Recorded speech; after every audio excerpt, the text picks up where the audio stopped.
Bonjour à tous et à toutes, c'est Arken. Aujourd'hui, on se retrouve pour une toute nouvelle vidéo. On est dans une salle de sport de mon hôtel. À Barcelone, j'ai pris quelques jours. Ça fait du bien un peu.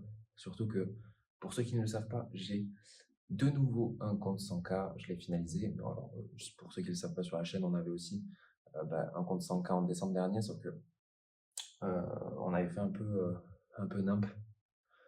En fait, c'était la première fois où j'avais un compte 100K.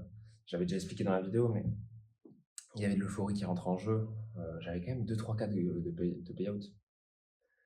Sauf que j'ai quand même fait de la D, j'ai pas pris des profits. Je voulais aller à la fin de mon plan.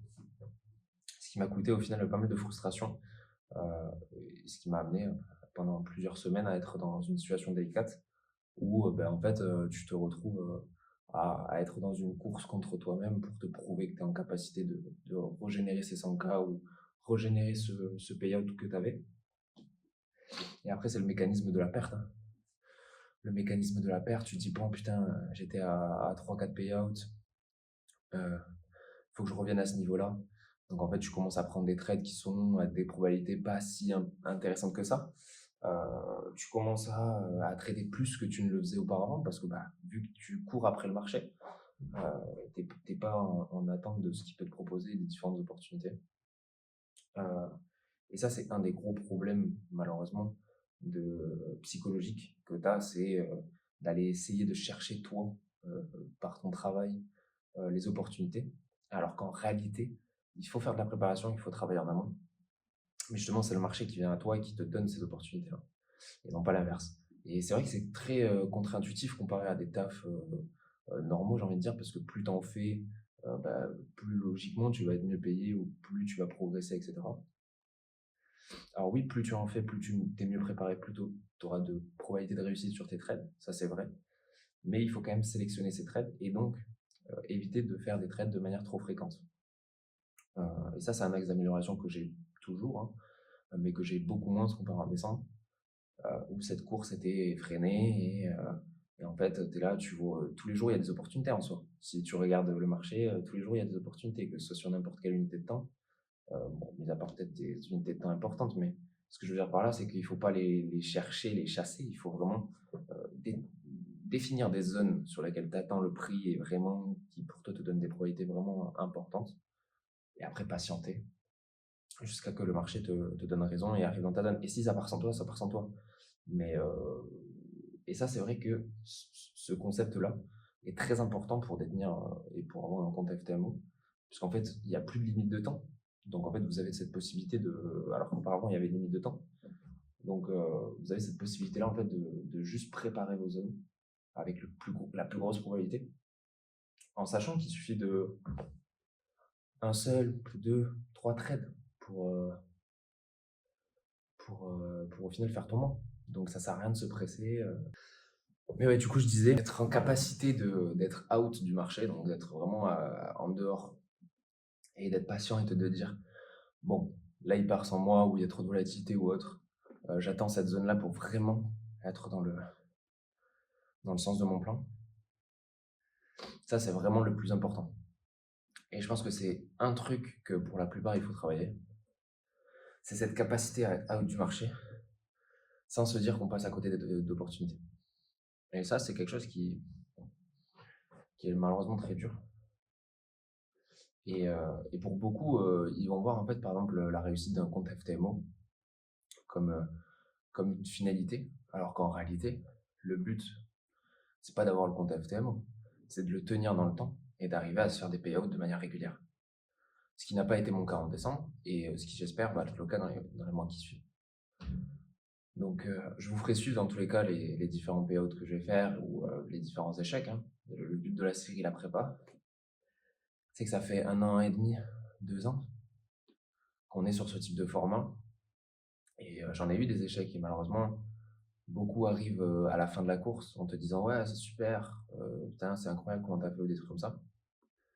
Alors que ça fait 2 ans, jour et nuit, tous les jours, je suis devant les graphiques et pas comme un addict, mais juste en tant que pour travailler en fait, m'améliorer sur mes différents défauts, trouver les meilleures opportunités, les meilleurs setups, les actifs sur lesquels je suis le plus à même de faire de la performance.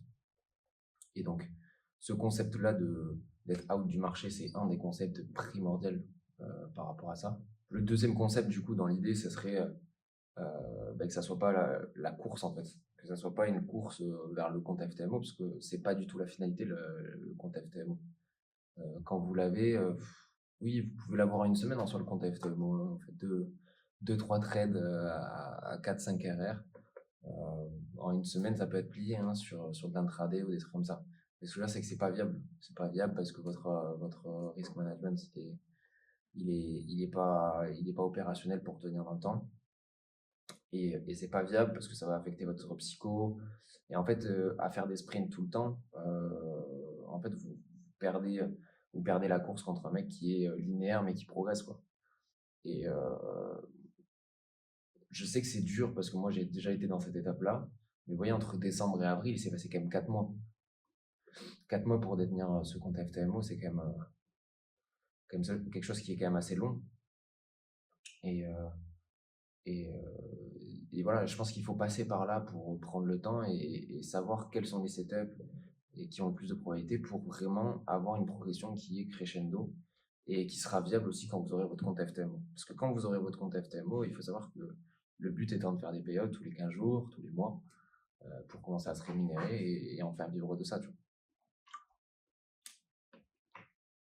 En plus, vous avez dû le voir, j'ai un peu diminué, voire même presque arrêté les différents partages, que ce soit sur le Discord ou à travers un, un espace dédié à un espace VIP, un peu entre guillemets, parce qu'en fait, c'était quelque chose qui prenait de la psycho et c'est pas ma priorité. Ma priorité, c'est d'être rentable en trading, c'est d'avoir vraiment une certaine fiabilité dans ce domaine-là. Et donc, pour progresser là-dessus, il fallait que ma psycho soit focalisée à 100% dedans. Comme vous avez vu aussi YouTube, j'ai diminué aussi. Et donc, j'ai vraiment focalisé toute mon attention sur ce domaine-là, que ce soit sur mon temps libre, progresser sur les euh, différents domaines que je maîtrisais pas, dont la psycho par exemple, quand que je maîtrisais pas assez à mon goût. Et donc, je me suis donné des visions supplémentaires, des perspectives supplémentaires qui peuvent, dans certaines situations, m'être utiles. Et donc, j'ai complété un peu mon arsenal de trader durant ces 4 mois, ce qui m'a permis d'avoir le compte FTMO. Et il ne faudra pas non plus le lâcher dans les mois qui suivent. Moi, mon objectif, ça serait vraiment de faire des payouts de manière récurrente dans les mois qui suivent et dans les semaines qui viennent pour avoir cette légitimité, entre guillemets, de revenir et de proposer potentiellement un accompagnement ou en tout cas proposer des vidéos qualitatives comme celle-ci, euh, qualitatives dans l'avenir, parce que là, comme vous pouvez le voir, on est dans une salle de sport, je la fais un peu à l'arrache, mais c'est parce que voilà, le but étant de faire juste le suivi, de partager mon ressenti à l'instant T, et pas forcément de faire des vidéos très qualitatives avec comment j'ai fait techniquement parlant pour détenir ce FTMO 100K, c'est plutôt une vision globale et des concepts qu'il faut avoir, je pense, pour détenir ces comptes-là. Vu que maintenant je commence à avoir une expérience là-dessus, maintenant il faudra avoir des expériences sur les payouts. Donc les payouts, c'est hyper important, c'est ce qui fait que tu es un trader rentable ou non. Donc c'est ce point-là qu'il va falloir avoir dans les prochains mois. Et dès lors que je l'aurai, je pourrais me revenir entre guillemets sur YouTube ou sur Discord en train de partager. Même si sur Discord en soi, je partage quand même les trades du plan BTC qui a très bien marché. J'ai partagé la plupart de mes trades qui ont fonctionné. Donc, pour ceux qui le souhaitent, n'hésitez pas. Mais voilà, c'est quelque chose qui, pour moi, m'est important de me focaliser d'abord sur moi plutôt que sur les autres. Et je pense que ça se comprend. Malheureusement, il y en a beaucoup qui font l'inverse, qui se focalisent plutôt sur les autres, en train de partager parce qu'ils ont eu des premières réussites, etc. Alors que la finalité qui est d'être trader rentable et tenir dans le temps, elle n'est pas encore acquise. Voilà, donc moi, ce sera mon souhait, ce sera mon objectif dans les semaines et mois à venir. Voilà, on fait ça, on fait pas à pas, il ne faut pas sauter les étapes. Mais voilà, on va faire ça tranquillement, sereinement. Je pense que je vais quand même faire des vidéos de temps en temps pour vous tenir au courant. Et je ferai une vidéo aussi sur mon premier payout qui devrait arriver d'ici peu. Et je pense que c'est une bonne expérience à partager et surtout la fin d'une série ou en tout cas le début d'une nouvelle ère, mais la fin de la série, la prépa, vu que ça fait bien maintenant 1 an et demi qu'on s'est préparé du coup à faire ce premier payout. Pour beaucoup, ça va être long. Pour moi, c'est peu. Puisque pour moi, pour être expert dans un domaine, il faut quand même à peu près 5 ans. J'y suis pas encore. Donc, je suis content d'en arriver là déjà à ce niveau-là et à se rémunérer déjà au bout de 2-3 ans de trading. On est presque à 3, voire on en a à 3. Donc voilà, je remercie tous ceux qui m'ont accompagné, tous ceux on discute en privé et directement sur le Discord. Pour ceux qui le souhaitent, n'hésitez pas à rejoindre celui-ci. Je vous invite à vous abonner pour ceux qui ne l'ont pas déjà fait et à commenter pour ceux qui le souhaitent si vous avez des questions ou directement pour m'apporter du soutien. Je vous souhaite une bonne fin de journée et puis je vous dis à bientôt.